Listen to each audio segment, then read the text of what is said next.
So, bib, mousses, and dirt bike tires on adventure bikes. Do they work? Yes, they can in particular situations, and they work perfectly for everything I want to do.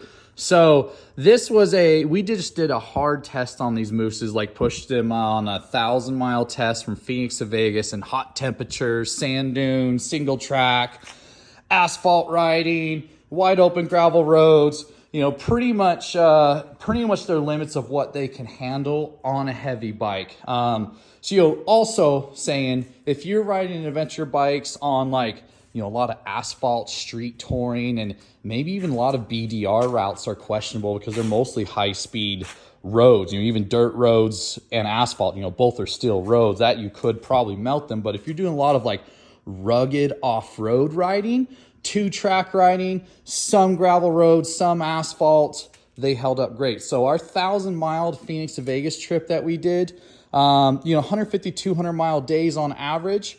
And there were, there were some 60, 70-mile asphalt sections going into Vegas where it was, 108 degrees on asphalt, which was a brutal test, and they held up great. But most everything else was in the mountains, on sand tracks, on, single track sand washes, and even a sand dune day. And that was a risky test to take, customers on an adventure bike to see if mousses held up. So I carried my, I carried spare tubes and air compressor just to be safe in case I did blow up a mousse, but I didn't. And I am so freaking stoked because now I can get rid of this 30-pound bag of freaking spare tire tube crap and never have to carry it again. So what did I get, or what did I run? So this is the Chinese wheel setup. First, let me start with that. eBay. I got these KKE wheels on eBay. They're built specifically for Tenere with hubs, spokes, bearings, everything already built onto it. You just put on your OEM disc and your OEM sprocket and you're good to go. These rims, front and rear, are like $750 shipped, super cheap. They're like a third of the price of brand name wheels like Excels, which are definitely good and proven. But I was curious if these eBay wheels would work.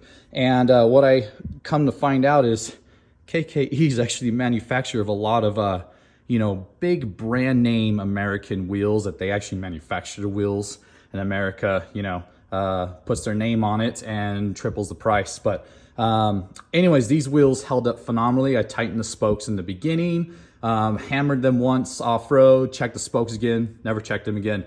And I was beating on these wheels, a lot of high-speed Rocky 2-track wheels, a lot of Moab type cliff ledge riding through Sedona and Nevada, beating on them, held up great. Tires and mousses. And the reason I run these rims is because they're skinnier. They're 2.5 inches wide in the rear, which is pretty much the size of a 701 dirt bike wheel. So you can run mousses and tires versus OEM wheels 4.5 inches wide. It's huge. Front wheel's the same size, which I think is 1.85, which is bigger than a dirt bike, but it's still small enough to run a Mousse. And then I ran dirt bike tires. These tires were risky because I'm oh man, will a moto tire, it's not a moto tire, but it's an off-road dirt bike tire, will it actually hold up to 1,000 miles on an adventure bike? And I was in the front lead pace, and it did. It was the Golden Tire GT 333, which is my favorite off-road all-around tire. And then the front was a 216 90/90 front, which is hands down my favorite front tire all day long. And then mousses, so I did the Nitro 325 in the rear, and it was a little soft in the beginning to begin with, so I was kind of worried it wouldn't last, because when mousses are soft, that's what deteriorates them, is when they're soft and you're going high speed, they squish, right? And when they squish, they create friction. And when they create friction, they get hot, they expand, and then they cool down and shrink, and they expand and shrink. And that's what can kill your mousse fast on high speed routes where you're creating a lot of, heat and energy. But so impressed to say that this mousse is only a little bit softer than it began with, which means it held up and took the beating, took the heat great. Dirt bikes, I know they last. But dirt bikes weigh 250 pounds. This is 450 pounds. So I'm super happy to say this held up. Front mousse, This was a last minute thing. My dealership did not have Nitro Big Mousse in stock, but they had a Michelin in stock, so I ran a Michelin in the front, and that was a 9100 Michelin, which I put in the 9090. And side notes, because these rims are wider than dirt bike tires, this mousse was a little soft to begin with. It needed a bigger mousse or skinnier tire, but even this soft mousse held up the whole trip. So freaking happy, because now I can get rid of all that crap and not have to carry that weight. What else?